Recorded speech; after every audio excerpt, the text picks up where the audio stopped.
Sure.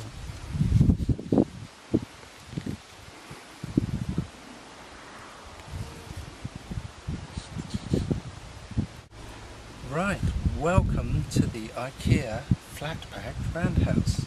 Today I've chosen the Iron Age door option, which is wider than the Bronze Age. Let's go inside and have a look.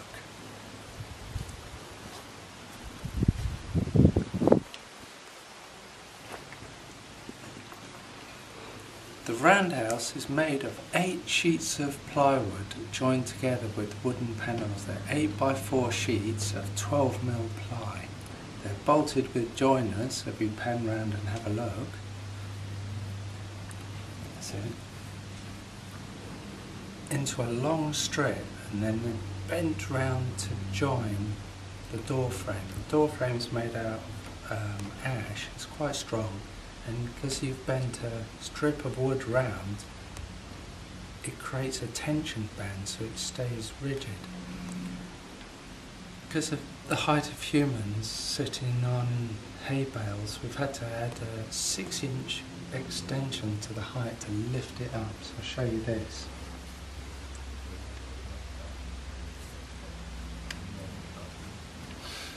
So the basic structure is a long flat band. We've worked it out to 7.5 meters, which gives you a circumference of around 22.5 meters. So if 2 people sit to every meter, we should be able to sit 40-something people on hay bales all the way around here. The roof is similar to a yurt, or the structure of it is.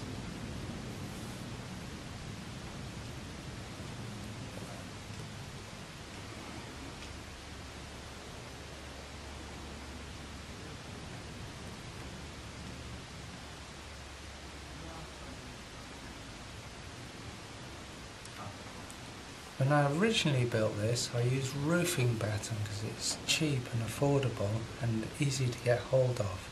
And I joined the tops with wire to secure them and then tiled it with 4mm ply. But this year I wanted it to be much easier to put up, so I've used, same as a yurt, I've used a cartwheel in the roof. This time I've used a steel cartwheel.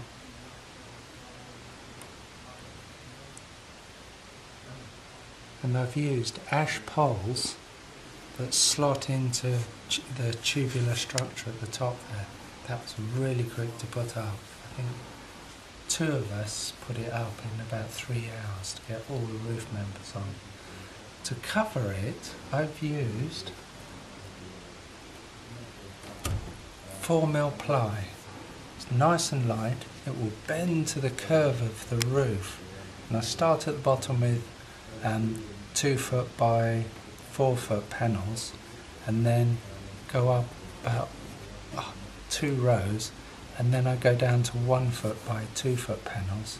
Because the original one had unequal spacing in the roof, all of the panels are unequal length. So if you're building this, think about that. If you get the spacings accurate, the tiles could practically be numbered by the rows you're using.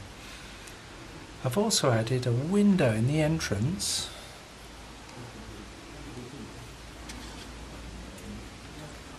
and this is to let the light in. I've also used polycarbonate for the door, also to let the light in. This is because it gives you a chance for people to use the space inside here rather than it being completely dark.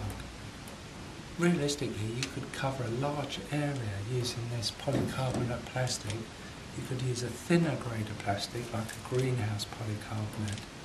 The whole thing here, when I originally built it using roofing batten, for a building of this size, come in just under £1,000 if you sit down. You need an awful lot of 4mm plywood, so you have to do your research and find a decent supplier. You can get 10-foot by 5-foot plywood in 12mm sheets, but it's too big for the size of car I've got, so I couldn't move it. But I thought it was an interesting building, and it's a very practical building, and I call it a flat pack roundhouse because When it's all taken apart, you just end up with 8 1/4 sheets of plywood leaning against the garage wall and a pile of tiles. The roof poles are probably about the most awkward thing to store, and the cartwheel is, but most of it packs down to nothing. It would all fit in a transit van. The only problem is it takes about 2 days to erect, and it does help if it's not pouring the rain. So if you watch next year, I'm going to show you the modifications to this where I've added to it. We're going to go outside now and just look at the joining panels and different things on the roof. You can turn it off.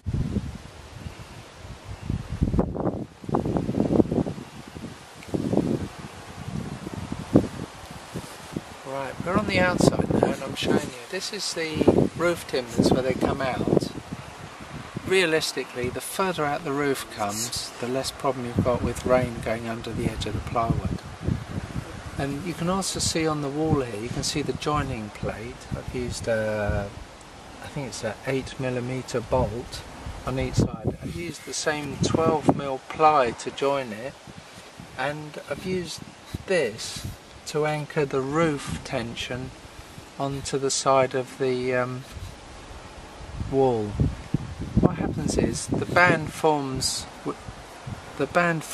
around the outside, and that produces a rigid structure, and then when the roof is added it tries to push out like this. So you need to make some way of attaching your roof timbers to the side of the building so it can't just drop the middle cone. Apart from that, there's no serious bits of engineering or anything. It's only the cartwheels engineered, but you don't need to go that exotic. But I just thought it was interesting. I wanted to share it with you because I couldn't see anything on YouTube or the internet about circular structures made like this out of plywood. It's quite an ancient design, starting right from the beginning of time. People lived in round houses and they were highly developed through prehistory, and probably by the time the Romans arrived they were quite amazing buildings and just faded away really in this country. So anyway, I look forward to see if anybody else comes up with any ideas. Thank you.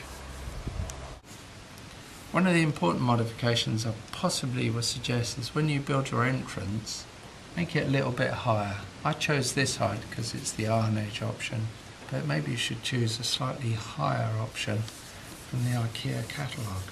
So we've modified it with this 20th century foam to avoid this.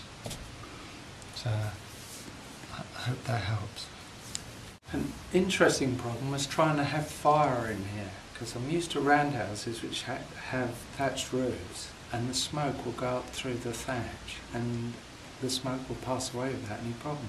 So I thought the gaps in the roof here would have the same effect, but it doesn't work like that.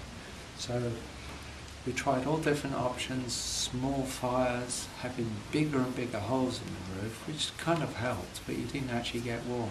So we found a happy balance with, do you want to point that? With a very small fire in small sticks but kept open so it combusts very quickly, a smoke hood leading to a chimney.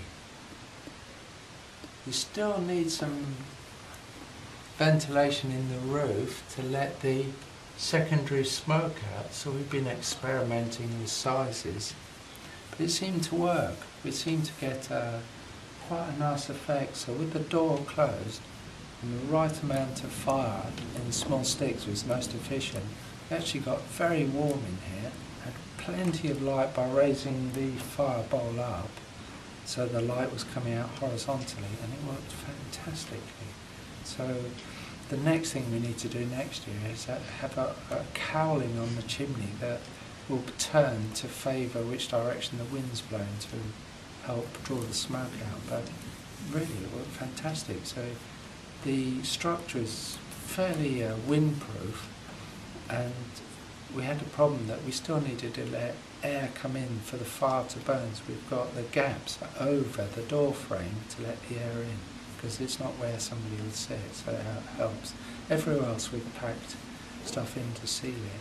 I mean, I'm only putting this building up for 5 days, once a year, but every year I do a modification, and we'll include some film in here. A bizarre thing about this building is the acoustics in here are amazing.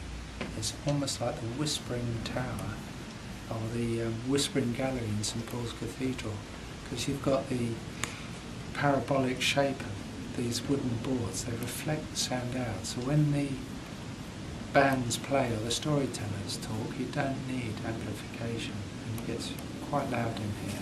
Anyway, thank you for looking, and I look forward to hearing from any really good ideas. Bye.